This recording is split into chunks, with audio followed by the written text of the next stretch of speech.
क्या खतरे में है योगी आदित्यनाथ? क्या योगी के साथ होगा कुछ अशुभ?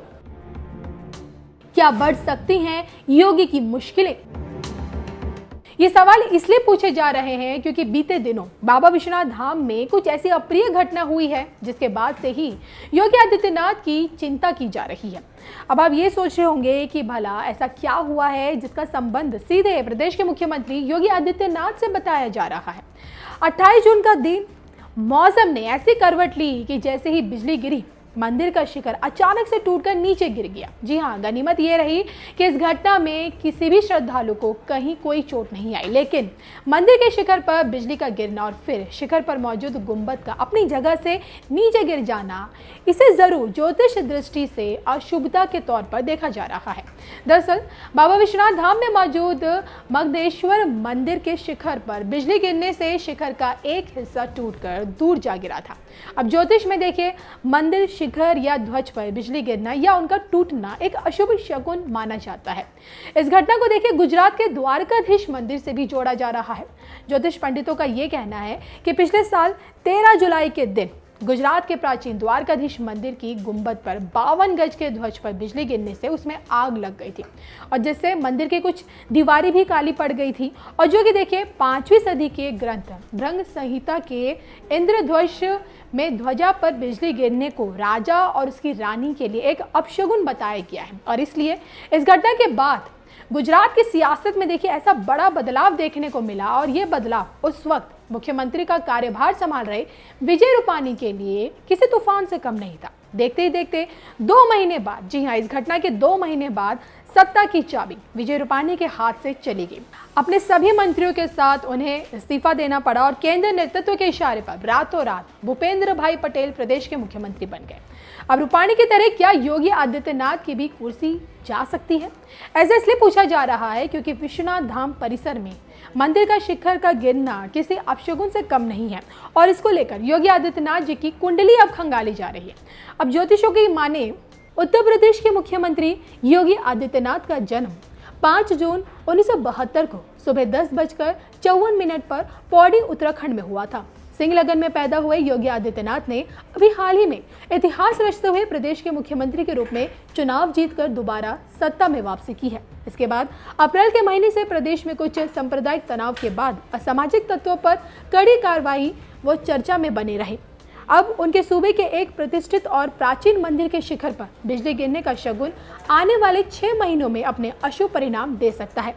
इनकी सिंह लग्न की कुंडली में वर्तमान में केतु में गुरु की शुभ दशा 15 अक्टूबर 2022 तक है और इसके बाद 15 अक्टूबर के बाद से ही ये अगले 1 वर्ष के लिए केतु में शनि की अशुभ विंशोत्तरी दशा का फल ग्रहण करेंगे।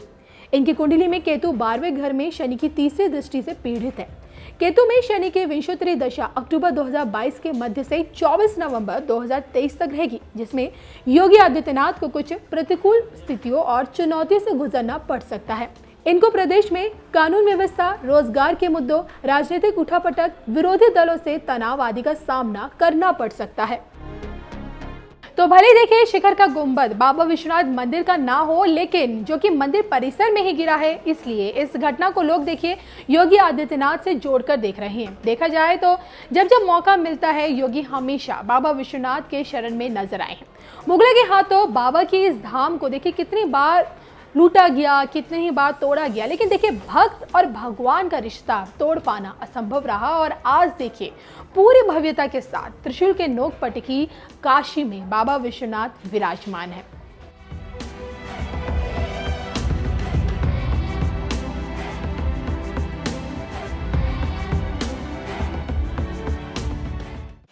क्या हुआ था महाराज जी? कुछ नहीं, हम लोग बैठे रहे, बिजली चमक रही थी, अचानक भूकंप से एकदम आवाज आई।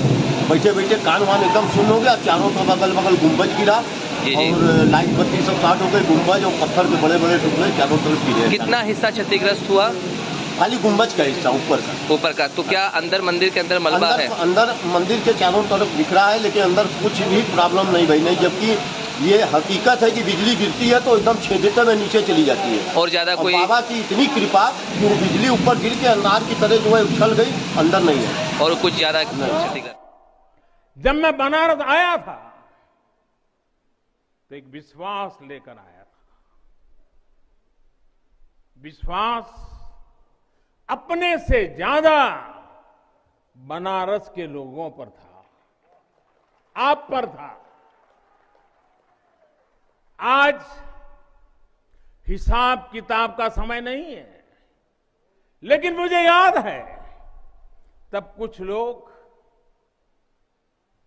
ऐसे लोग भी थे जो बनारस के लोगों पर संदेह करते थे। कैसे होगा ही नहीं, यहां तो ऐसे ही चलता है। ये मोदी जी जैसे बहुत आके गए। मुझे आश्चर्य होता था कि बनारस के लिए ऐसी ही धारणाएं बना ली गई थी, ऐसे तर्क दिए जाने लगे थे। ये जड़ता बनारस की नहीं थी, हो भी नहीं सकती थी। थोड़ी बहुत राजनीति थी, थोड़ा बहुत कुछ लोगों का निजी स्वार्थ, इसलिए बनारस पर आरोप लगाए जा रहे थे। लेकिन काशी तो काशी है, काशी तो अविनाशी है। काशी में एक ही सरकार है।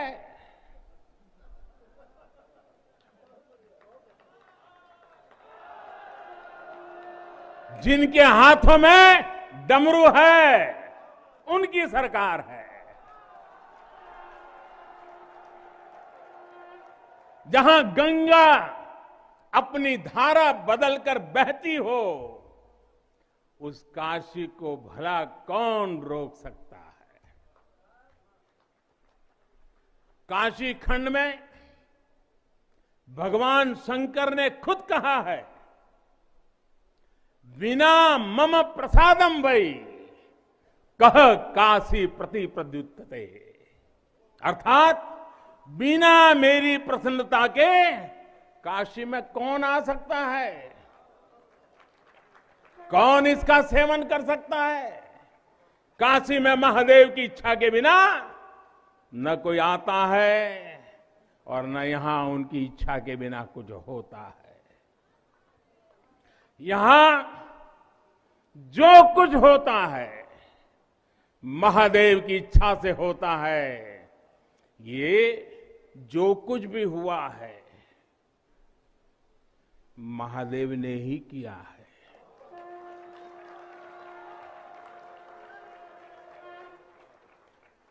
ई विश्वनाथ धाम तो बाबा आपन आशीर्वाद से बनेले हुअन। उनकर इच्छा के बिना का कोई पत्ता हिल सकेला। कोई कितना बड़ा हवे तो अपने घरे का होइए,